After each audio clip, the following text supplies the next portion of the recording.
할렐루야, 승리하셨습니다.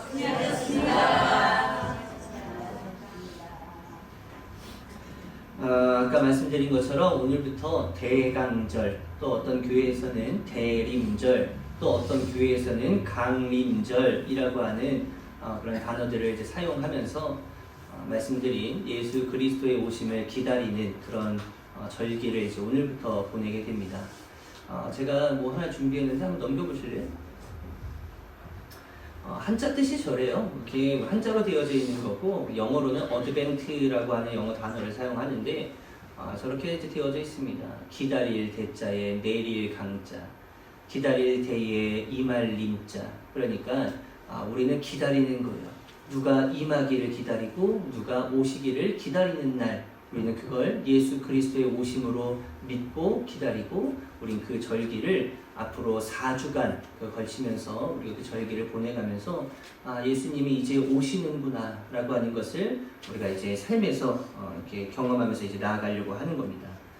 예수님께서 오신 목적은 너무 간단하고도 명확했어요. 우리가 죄 가운데에 있기 때문에, 우리가 죄 가운데 있으면 하나님과 더욱 친해질 수 없고 하나님의 나라에 갈 수 없는 존재들이 되기 때문에, 그 모습으로부터 우리를 좀 구원해 내시기 위해서, 우리의 죄를 좀 용서해 주시기 위해서 이 땅 가운데 오실 수밖에 없었고, 그런 이유와 목적 때문에 우리에게 있어서 예수 그리스도의 오심은 복된 소식, 복음일 수밖에 없는 것이고, 우리가 이 복음의 메시지는 우리 가운데 이제 오실 거기 때문에 우리는 그 대강절을 기대와 설레임을 가지고 잘 보낼 수 있는 그런 절기가 되어야만 한다, 이런 말씀을 좀 드립니다.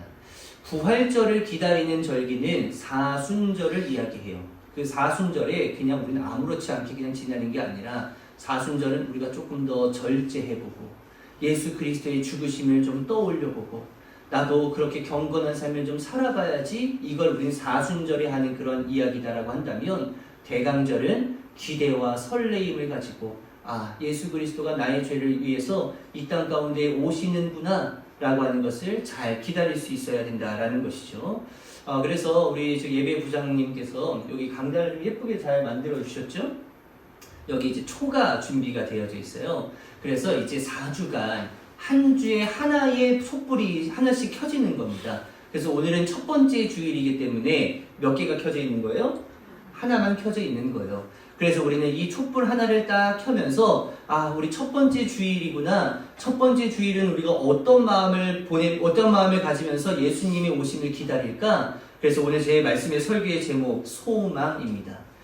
예수님께서 오실 것이다 라고 하는 그 기대와 설렘을 가지고 소망을 품고 우리가 기다려야 되는 거구나 라고 하는 것을 우리가 첫 주에 이제 말씀을 좀 나눠 보려고 합니다. 그래서 이건 우리 교회만 하는 게 아니라 전 세계의 교회가 똑같이 오늘부터 이제 시작을 해 나가는 것이고, 모든 사람들, 모든 그리스도인들, 또 모든 세계의 모든 이제 불특정 다수의 모든 사람들이 다 똑같이 대강절의 기간을 지나가기는 할 거예요. 근데 어떤 사람들이 이 대강절을 잘 보낼 수 있고 의미 있게 보낼 수 있는가?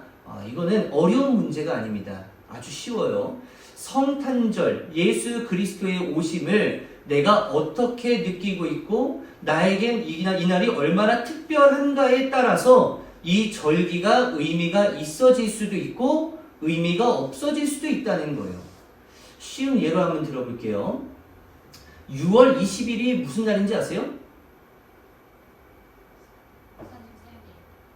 고마워. 제 생일이에요. 6월 20일은 제 생일입니다. 근데 여러분들 아무도 모르셨잖아요? 아무도 모르셨잖아요. 몰라도 상관없어요. 자, 모르셨잖아요. 몰라야 설교가 된단 말이에요. 몰랐잖아요. 근데 저한테만큼은 그 날이 어떤 날이에요? 특별한 날이에요. 그러면 제가 이제 생일을 챙기거나 이런 건 아니겠지만, 그래도 이제 제 생일이 하나하나씩 다가온다라고 한다면 그 생일이 나름 기다려지지 않겠어요? 내 생일이니까. 자, 그 날은 저에게만큼은 특별한 날이니까 기다려질 수밖에 없다. 여러분들의 생신이 언제인지 저는 관심도 없고 언제인지 모르겠지만, 여러분들 나름대로 여러분들의 생일은 나름 기다려질 수 있는 거예요. 그 누군가가 몰라줘도 상관없어요. 왜냐? 내가 나의 어떤 특별한 의미를 부여해서 그날을 기다리는 그런 날이라고 한다면 기대와 설렘을 가지고 나아갈 수 있다라고 하는 것이죠. 어떤 여러분들 기념일들이 있다고 한번 생각을 해보세요. 기념일, 여기는 뭐 저기 공식 커플은 둘밖에 없으니까. 그 둘의 만난 어떤 그 날들을 기억하고 세지는 않잖아. 세진 않지? 세지는 않지만 만난 날이 언젠지는 알잖아. 박사님 모르는 것 같은데 저쪽 괜히 집었는데? 자, 아무튼간 그 날이 있단 말이야. 근데 그 날은 서로에게 의미가 있는 날이기 때문에 서영이도 기대는 안 하겠지만 건이한테 무엇인가 이날 기대는 할 거고, 건이도 서영이한테 기대는 안 하겠지만 기대는 아예 안 하겠지만 그래도 그렇진 않나? 기대가 아예 없겠지만 그래도 이런 게 있을 거 아니에요? 그런 거야. 그러면은 그 날이 다가오면 다가올수록 기대와 설렘을 가질 수밖에 없다. 다른 사람들은 아무도 몰라도 너네 둘만의 그 날을 기억하기 때문에, 특별하기 때문에 마찬가지예요. 성탄절도 누구에게만 특별해질 수 있냐면, 그 대강절이 누구에게만 특별해질 수 있냐면 아주 간단합니다. 성탄절의 의미가 나에겐 정말 예수 그리스도가 오셔서 나의 죄를 구원해 주시기 위해서 오셨구나 라고 하는 것을 내가 정말 뼈저리게 느끼고 그 구원의 감격을 느끼며 살아가는 사람들은 이 대강절의 의미가 있을 수밖에 없고 기대와 설렘으로 나아갈 수밖에 없다라는 겁니다. 그래서 여러분들, 모든 전 세계의 사람들이 다 지나가고 있는 그 대강절 기간, 특별히 여러분들만큼은 그 안에 의미를 좀 부여하시고 기대감을 좀 가지시고 설레임을 좀 가지셔서 예수 그리스도의 오심의 날이 되었을 때에 그날 최고의 기쁨으로 그날을 만끽할 수 있게 되시는 우리 귀한 성도님들 되시기를 예수의 이름으로 간절히 축복합니다. 우리는 이제 예수님 탄생 이후에 2000년이라고 하는 세월이 벌써 흘러버리는 거잖아요. 그리고 우리 또 예수님이 오셨다라고 하는 걸 알기 때문에 그래, 예수님 또 오시는구나, 매해 오시는구나, 그냥 이런 식으로 지나가지만 오늘 이제 나눈 말씀은요, 아직 예수님이 오시기 한참 전의 이야기입니다. 그 이야기를 이제 우리가 잠깐 나누면서 그래, 소망이라고 하는 건 바로 이럴 때 갖게 되는 것이 소망이구나 라고 하는 걸 우리 같이 좀 말씀을 나누어 보려고 합니다. 이사야 말씀, 이사야는요 남유다의 선지자였습니다. 남유다 중에서도 어떤 왕들이 통치하고 있었냐면 우시야, 요담, 아히야, 히스기야, 요런 왕들이 지금 통치하고 있을 때에 활동했었던 선지자였습니다. 근데 이때 남유다의 상황이 그렇게 좋지 않았어요. 남유다가 굉장히 어려운 시기였고 다른 강대국들로부터 굉장히 많은 핍박을 받았었던 시절이 이사야 선지자가 활동하고 있었던 그런 시절이었습니다. 언제 우리나라가 망할지 모르는 그런 어두움, 그런 어떤 처절함, 그런 간절함, 이런 마음을 품고 하루하루를 살아가고 있었던 시절이었었던 거예요. 마치 우리가 살아가는 시절과 거의 비슷한 그런 시절들이죠. 여러분들은 얼굴이 다들 밝으셔서 여러분들의 삶은 다 밝으신 것 같지만 사람 하나하나의 삶을 들여다보면 밝은 척하고 있지 그 안에 두렵고 어렵고 힘겨움이 없는 사람은 없으시다라는 거예요. 그날의 연속적인 측면들, 신앙적인 것도 어렵고 관계적인 것도 어렵고 재정적인 것도 어렵고 그런 날들의 연속이 계속 우리들의 삶으로 이어져 나가는 그런 시대를 살아갑니다. 이사야는요 이런 시대적인 상황을 뭐라고 오늘 설명했냐면 오늘 말씀 한번 보세요. 오늘 말씀 2절에 어둠이라고 하는 것으로 표현을 해놨고 옛날 성경 우리가 가진 성경으로는 흑암이라고 표현을 해놨고 영어 성경은 다크니스라고 하는 어둠에 관련된 단어를 거기에 사용하고 있는 겁니다. 근데 중요한 포인트가 있어요. 2절 말씀 다시 한번 볼게요. 어둠 속에서 헤매던 백성이 큰 빛을 보았고 죽음의 그림자가 드리운 땅에 사는 사람들에게 비쳤다. 이 중요한 포인트가 뭐냐면 어둠 속에 헤매던 백성들이 어둠 속을 벗어나자 큰 빛을 보았고 죽음의 그림자가 드리운 땅에 사는 사람들이 그림자에서 벗어나자 큰 빛을 보았다라고 성경이 기록하고 있나요? 그런 기록이 아닌 거예요. 여긴 중요한 포인트는 무엇이냐? 우리가 어둠의 삶, 그림자의 삶, 이거 절대로 벗어날 수 없어. 그 이야기를 하는 거예요. 예수님을 믿으면 인생 잘 풀릴 것이다 라고 하는 그런 기대를 하셨으면 여러분들 죄송하지만 그 마음은 좀 내려놓으시기를 간절히 바랍니다. 예수 잘 믿으면 우리의 길은 평탄할 거야. 예수 잘 믿으면 우리가 온전히 그 길을 걸어갈 수 있을 거야. 예수 잘 믿으면 잘 살 거야. 예수 믿으면 행복할 거야. 여러분들 이런 기대감을 가지고 혹시 예수 믿는 것으로 출발하셨으면 아마 여러분들 머지않아서 금방 다 고꾸라지실 겁니다. 왜냐하면 예수를 믿는다고 해서 여전히 어려움은 동반되어지는 거고 예수를 잘 믿어가면 갈수록 믿음의 시험은 더 강력하게 우리들 가운데에 때릴 것이기 때문에 우리는 그 가운데서 더욱더 열심히 믿음을 가지고 지켜낼 수 있어야 되는 그런 믿음의 여정이 필요하다라는 거예요.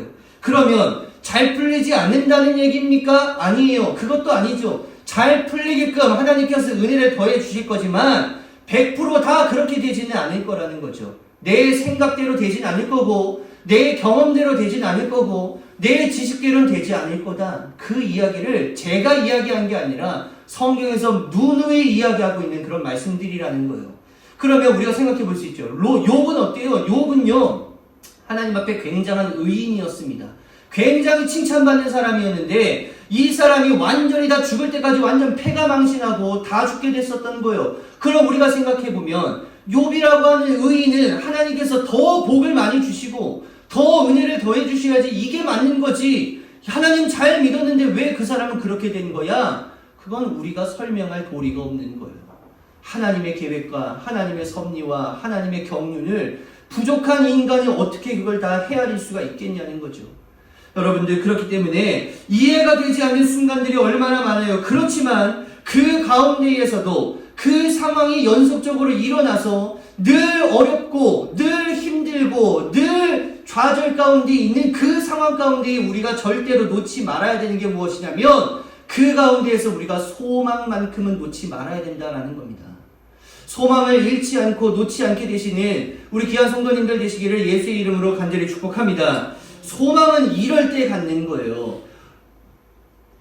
너무 좋아. 너무 행복해. 그럴 때 소망을 갖는 건 아무나 누구나 다 할 수 있다니까요. 아니 삶이 평탄할 때 소망을 갖는 건 누구나 할 수 있는 거예요. 그런데 진짜 어려운 건 뭐냐면 좌절 가운데에 어려운 가운데에서도 소망을 품는 거 이건 정말 어려운 거거든요. 여러분들 저를 한번 따라서 해보세요. 제가 예전에도 이런 이야기 좀 해드린 적이 있을 것 같지만 저를 한번 따라서 해보세요.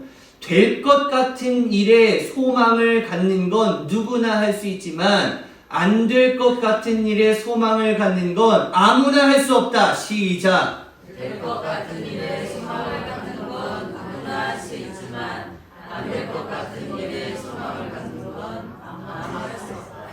머리가 그렇게 좋으시네요 다들. 그건 아주 중요한 얘기예요. 될 것 같은 일에 소망을 갖는 건 진짜 누구나 다 할 수 있다니까요. 지나가는 애들도 할 수 있어요. 근데 정말 안 될 것 같아. 정말 이게 될까라고 하는 그 순간까지도 이건 확실히 된다라고 하는 거.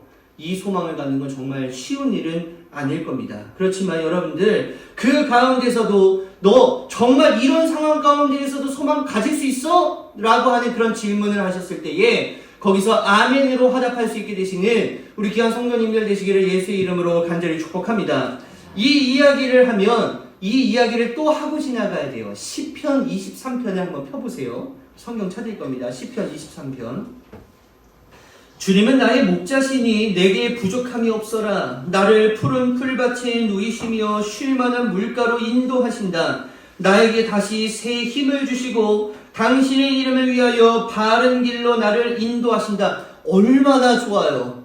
이 말씀만 보면요 정말 기가 막힙니다. 야, 푸른 풀밭에 나를 누이시고 쉴만한 물가로 나를 인도하신다고, 나의 그 길을 평탄하게 만들어주신다고, 이거 너무 좋은 이야기예요. 그런데 4절에 보시면 내가 비록 죽음의 그늘 골짜기로 다닐지라도, 이 이야기는 중요한 부분이 있습니다. 지금 우리가 보고 있는 건 그늘 골짜기라고 표현하고 있지만 이거 영어 성경에는요 섀도우, 그림자라고 표현하고 있어요. 그러니까 죽음의 그림자. 자, 그림자는 나에게서 떨어진다, 안 떨어진다? 절대로 안 떨어진다. 그러면 사망의 음침한 골짜기라고 표현되어져 있는, 그리고 죽음의 그늘 골짜기라고 표현되어지는 이 부분은 늘 우리 가운데의 그림자처럼 따라온다 안 온다? 온다는 얘기인 거예요. 그러니까 우리가 이거를 떨쳐버린다고 해도 떨쳐버려지지 않는 것이 뭐냐면 죽음의 그림자와 같이 어두움, 힘겨움, 좌절, 괴로움 이런 부분들은 늘 우리와 동행할 거다. 자, 그러면 그 어려움 가운데에 우리는 어떤 소망을 가질 것인가? 4절에 계속 나옵니다. 주님께서 나와 함께 계시고 주님의 막대기와 지팡이로 나를 보살펴 주시니 내게는 무엇이 없다고요? 두려움이 없다는 거예요. 자, 좌절과 괴로움의 순간들은 늘 우리들 가운데 있을 건데 그 어려움 가운데에 우리가 뭘 발견하게 되어지면 주의 지팡이와 막대기가 발견되게 되어지면은 누가 우리와 함께하고 있다는 것을 깨달으라고요? 하나님이 우리와 함께하고 있음을 깨닫고 두려움을 이기게 하여 주시는 주님과 동행하라는 얘기입니다. 어려움과 힘겨움이 사라지지 않을지라도 이사야는 오늘 그 말씀을 하고 있는 거예요. 오늘 2절 말씀 다시 한번 보세요. 오늘 말씀 2절에 이렇게 이야기합니다. 어둠 속에서 헤매던 백성, 그러니까 계속 어둠 속에 있는 거예요. 거기서 벗어난 게 아니라 어둠 속에 계속 있는데 그 가운데에서 뭘 본 거예요? 빛을 본 거고 그 좀 뒤에 가보면 죽음의 그림자가 드리운 땅에 사는 사람들 계속 그 땅에 사는 건 마찬가지지만 그 가운데서 무엇을 보게 된다고요? 빛을 보게 된다. 좀 그 이야기를 하고 있는 겁니다. 소망이라고 하는 거 여러분들 예전에 그 우리 사경회 때 오셨던 그 목사님께서 말씀하셨던 거 아마 기억하시는 분들도 계실 겁니다. 시편 71편 14절 말씀 엄청 강조하셨었거든요. 그 말씀 제가 그 교회에서 사역할 때도 강조하셨던 거예요. 그러니까 늘 소망을 품고 사셨던 그 목사님이셨던 거죠. 그러니까 그 말씀이 이런 겁니다. 나는 항상 소망을 품고 주를 더욱더욱 찬송하리이다. 그 말씀이에요. 그러니까 항상 우리는 소망을 품을 줄 알아야 되고 이 상황에서는 절망을 갖고 이 상황에서는 소망을 갖고 이게 아니라 절망에서도 소망을 갖고 좋을 때도 소망을 가질 수 있는 그런 여러분들의 삶이 되어지시기를 예수의 이름으로 간절히 축복합니다. 로마서 4장 말씀 한번 펴볼게요. 로마서 4장 18절. 아브라함은 희망이 사라진 때에도 바라면서 믿었으므로 중요한 얘기죠.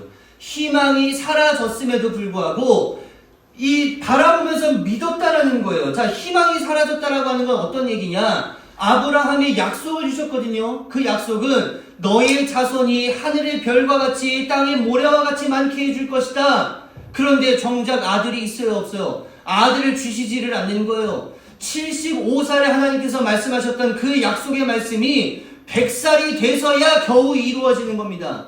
그래서 이 아브라함은 몸은 늙었지, 내 아내 사라는 이제 애를 가질 수 없는 상황이 어떤 나이가 되었지, 이런 절망적인 상황 가운데에서 하나님은 계속 하나님의 언약을 주시는 거예요. 그렇게 해줄 거야, 복을 줄 거야, 자손을 줄 거야. 그때 하나님께서는 공수표만 던진 것처럼 보였지만 25년의 시간이 지나고 나서 보니까 정말 놀랍게도 이삭이라고 하는 사람을 허락해 주시고 그 이삭을 통해서 많은 자손들이 나오게 되어지는 그런 놀라운 역사가 되었다라는 겁니다. 그 가운데에서 이 아브라함이 그 약속, 그 신실한 언약을 믿고 소망을 품고 나아갔더니 정말 말씀대로 아브라함이 믿음의 조상이 되어지는 그런 놀라운 결과를 얻게 되었다라고 하는 겁니다. 여러분들, 현실을 우리가 바라보잖아요. 소망을 가질 것들이 정말 하나도 없지만 우리가 하나님을 바라보게 되어지면 소망을 가질 것들이 넘쳐 흐른다라고 하는 것을 다시 한번 믿음으로 고백할 수 있게 되시기를 예수의 이름으로 간절히 축복합니다. 왜냐하면 신실하신 하나님이시기 때문이에요. 신실하다라고 하는 건 무슨 얘기냐면 약속은 반드시 지키신다. 그게 신실하다라는 뜻이에요. 예레미야 29장 11절 말씀 보겠습니다. 예레미야 29장 11절입니다. 그 신실하신 하나님께서 어떤 약속을 좀 이렇게 해주시냐면 너희를 두고 계획하고 있는 일들은 오직 나만이 알고 있다. 그러니까 우리가 어떤 지혜로 파악할 수 없다는 얘기예요. 내가 너희를 두고 계획하고 있는 일들은 재앙이 아니라 번영이다. 그러니까 우리가 삶에서 경험하고 있는 어려움과 괴로움, 사실 이건 하나님께서 원하시는 궁극적인 목적이 아니라 우리를 번영하게끔 만드시기 위한 것이 하나님의 일들인데 너희에게 미래에 대한 희망을 주는 것. 그러니까 희망이라고 하는 건 언제 우리가 갖는 거냐? 미래에 만약 이렇게 될 거야. 하나님의 약속은 반드시 이렇게 이루어질 거야. 라고 하는 소망을 가지라는 겁니다. 그러면 소망은 언제 이루어지는 걸까? 이거 너무 궁금하잖아요. 나에게 주신 그 언약의 말씀이 언제 이루어질까? 정답은요, 몰라요. 저도 모릅니다. 하나님의 계획과 하나님의 섭리를 우리가 어떻게 알 수 있겠어요? 하나님의 때가 왔을 때에, 하나님의 적절한 시기가 왔을 때에 하나님께서는 신실하시기 때문에 그 약속을 지키실 건데, 우리에게 재앙을 허락하는 게 아니라 번영을 허락해 주신다라고 하니까 우리는 그 미래에 대한 희망을 좀 가지고 살아가. 이게 예레미야 선지자의 이야기였었던 것이죠.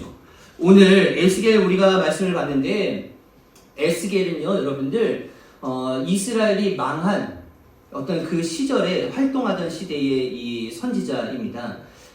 에스겔 선지자는 이 포로로 잡혀가는, 그러니까 남유다가 이제 망하기 시작할 때 1차 포로기 때 1차 포로로 바벨론으로 잡혀갔었던 선지자 중에 한 명이 에스겔 선지자예요. 그때부터 이스라엘이 다시 회복되어져서 돌아오게 되어지잖아요. 538년에 돌아오거든요. 근데 그 돌아올 때 못 돌아옵니다. 에스겔은요. 근데 에스겔이 그 바벨론 포로기 시절에 그가 예언을 했었던, 담당했었던 그런 사람이었는데, 그렇게 된 거예요. 이스라엘, 이 남유다가 하나님 앞에 죄를 짓고 불의를 행하고 예배도 제대로 안 드리고 우상 섬기고 하다 보니까 남유다가 결국 망한 거거든요. 그 바벨론 포로 시절에 얼마나 암울해요. 암흑기 막 이런 어떤 시절을 보내고 있었을 때에 심판으로 그냥 끝날 것처럼 보였지만 에스겔 선지자에게 하나님께서 놀라운 일들과 놀라운 예언의 말씀들을 해주신 거거든요. 그 많은 이야기들을 여러분들 에스겔 한번 펴보세요. 남유다가 망하고 바벨론으로 포로로 잡혀갔을 때 우리 다 망한 거구나. 야, 우리 이제 다 끝났구나. 라고 하는 그런 마음을 가지고 살아가던 이 남유다의 그런 포로 생활기에서 에스겔을 통해서 그거 아니야. 지금은 재앙이고 지금은 심판이겠지만 앞으로 내가 다시 회복해 줄 거거든. 그 이야기를 이제 계속 더해 주시는 거거든요. 여러분들이 37장 보시면 됩니다. 37장. 오늘 그 얘기를 좀 한번 해볼 거예요. 어떤 예언의 말씀으로 저기 회복할 것을 이야기해 주시냐면 에스겔 선지자에게 환상을 보여주시거든요. 근데 그 환상이 뭐냐면 마른 뼈들이 막 널브러져 있는 그런 환상을 이제 보여주시는 겁니다. 그 마른 뼈가 의미하는 건 뭐냐면 이미 망해버린 남유다의 이스라엘 백성들의 모습을 표현해 놓은 거예요. 그러니까 그것을 이스라엘 백성들을 마른 뼈로 이제 그 비유를 해 놓은 거죠. 그 환상을 딱 보여주시는데 하나님께서 이 에스겔에게 이런 얘기를 하시는 거예요. 이 마른 뼈가 다시 일어날 것 같으냐? 그때 우리 같은 생각으로는 아니 뼈가 어떻게 일어나? 이미 다 망가진 거고 다 죽은 건데 이게 어떻게 다시 살아납니까? 우리는 그렇게 이야기할 수 있겠지만 이 에스겔은 그렇게 이야기하지 않아요. 주님께서 아십니다. 주님 할 수 있지 않으십니까? 그렇게 믿음의 고백을 했더니 정말 놀랍게도 그 다음부터 이 마른 뼈에 살이 붙고 핏줄이 생기고 근육이 생기면서 그 뼈들이 군대로 성장하는 그런 모습을 에스겔이 봤다는 거예요. 그러니까 이게 뭐지? 다 망한 것 같은데 이게 회복이 되네? 하나님께서 한다고 하시니까 이게 되는 거네? 그 이야기를, 그 광경을 이제 목격하고 나서 하나님께서 에스겔 선지자에게 너 가서 지금 봤었던 이 환상에 대해서 이스라엘 백성들에게 가서 이야기해. 그 장면이 11절부터 등장합니다. 여러분 한번 보세요. 11절부터 한번 볼게요. 그때 그가 내게 말씀하셨다. 그러니까 하나님께서 에스겔에게 말씀하신 거예요. 사람아, 이 뼈들이 바로 이스라엘 온 족속이다. 그들이 말하기를 우리의 뼈가 말랐고 우리의 희망도 사라졌으니 우리는 망했다. 지금 우리의 상황이 이렇다는 거예요. 바벨론의 포로로 잡혀와가지고 우린 지금 다 망한 거야. 이런 상황을 하고 지금 스스로가 이야기하고 있는데, 그러므로 너는 대언하여 그들에게 전해라. 나 주 하나님이 말한다. 내 백성아, 내가 너희 무덤을 열고 무덤 속에서 너희를 이끌어내고 너희를 이스라엘 땅으로 들어가게 하겠다. 내 백성아, 내가 너희의 무덤을 열고 그 무덤 속에서 너희를 이끌어낼 그때에야 비로소 너희는 내가 주인 줄 알 것이다. 내가 내 영을 너희 속에 두어서 너희가 살 수 있게 하고 너희를 너희 땅에 데려다가 놓겠으니 그때에야 비로소 너희는 나 주가 말하고 그대로 이룬 줄을 알 것이다. 지금 당장 이루어진 거예요? 이루어지지 않았어요. 그리고 심지어 이 시절로부터 몇십 년 뒤에나 이 말씀들이 이루어지는 겁니다.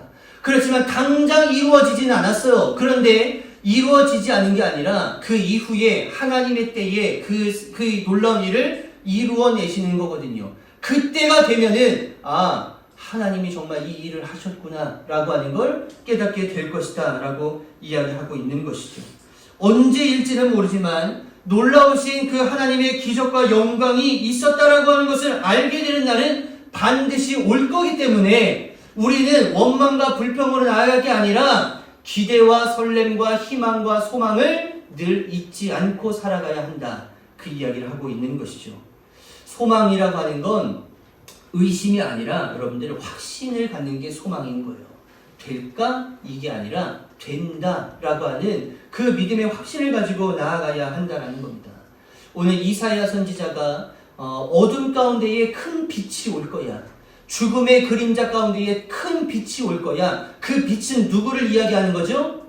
예수 그리스도를 이야기하는 거예요. 근데 이 예언의 말씀을요, 이사야에게만 한 게 아니라, 그러니까 이사야에게만 했으면은 이사야만 받는 거니까 이게 뭔가 정확한 어떤 근거가 되지 않을 수 있겠지만 미가 선지자에게도 이런 비슷한 이야기들을 많이 허락해 주셨거든요. 예수 그리스도가 올 거야, 메시아가 올 거야, 기다려야 된다니까. 근데 이사야 선지자는요, 언제 사람이냐면 예수님이 오시기 이전 700년대 사람이에요.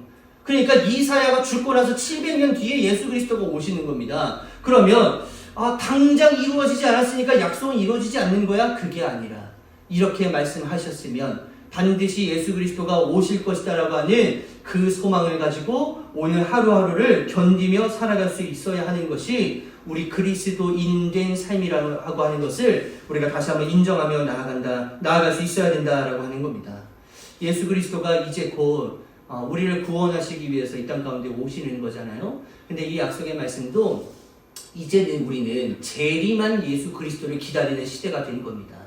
예수님께서 다시 오시겠다고 약속하셨으니까 그때와 장소는 우리가 알 수 없어요. 그렇지만 반드시 오시는 거기 때문에 그 오시는 날에 우리가 섭섭함 당하지 않기 위해서는 날마다 준비하고 그날을 기대하고 그날을 설렘으로 나아갈 수 있어야 된다라고 하는 것입니다. 소망을 확신으로 품고 살아가는 사람은요, 기대와 설렘을 가지고 나아가는 거지만 이 소망을 의심을 가지고 살아가는 사람은 그 가운데 원망과 불평과 불만밖에 쏟아질 것이 없다라고 하는 거예요. 여러분들 우리 하나님을 얼마나 여러분들 신뢰하시나요? 하나님의 말씀은요, 정말 기가 막히게 하나님의 때가 됐을 때 이루어 주신다는 거예요. 저는 이 약속의 말씀을 믿습니다. 여러분들에게도 담아주신 그런 약속의 말씀들이 있잖아요. 근데 우리가 참 못하는 게 기다리는 거예요. 언제 되는 거야? 약속해 주셨으면 이거 당장 이루어 주셔야 내가 그걸 보고 믿고 내가 한 걸음 더 나아가지. 뭘 보여주시는 게 있어야 믿을 거 아니야. 근데요, 그렇게 믿음 생활하고 신앙 생활하잖아요. 그리스도인들 중에 남아있을 사람 아무도 없어요. 많은 그리스도인들이 왜 아직까지도 교회를 지키고 있는 것인가? 다시 오신다고 약속했기 때문에 그 약속하신 이 예수 그리스도가 오실 때에 우리 팽당하지 않기 위해서 날마다 우리의 삶을 경건하게 거룩하게 이어나가려고 하는 그런 모습의 그리스도인들이 있기 때문에 이 자리가 끝까지 이어져 나가는 겁니다. 예수 그리스도의 오심이 여러분들에게 어느 정도의 어떤 특별한 날로 기억되어지는지는 잘 모르겠지만 예수 그리스도는 반드시 오시는 거기 때문에 기다리는 이 대강절기 소망을 갖고 나아갈 수 있게 되시기를 간절히 바라고요. 의심이 아니라 확신으로 예수 그리스도가 나를 위해서 이 땅에 오셨다라고 하는 그런 어떤 특별한 그런 날, 그리고 다시 오실 것이다라고 하는 그런 확신을 가지고 여러분들의 신앙생활을 좀 이어나가셔서 하나님 안에서 영원한 공락을 누릴 수 있게 되시는 우리 귀한 성도님들 되시기를 예수의 이름으로 간절히 축복합니다.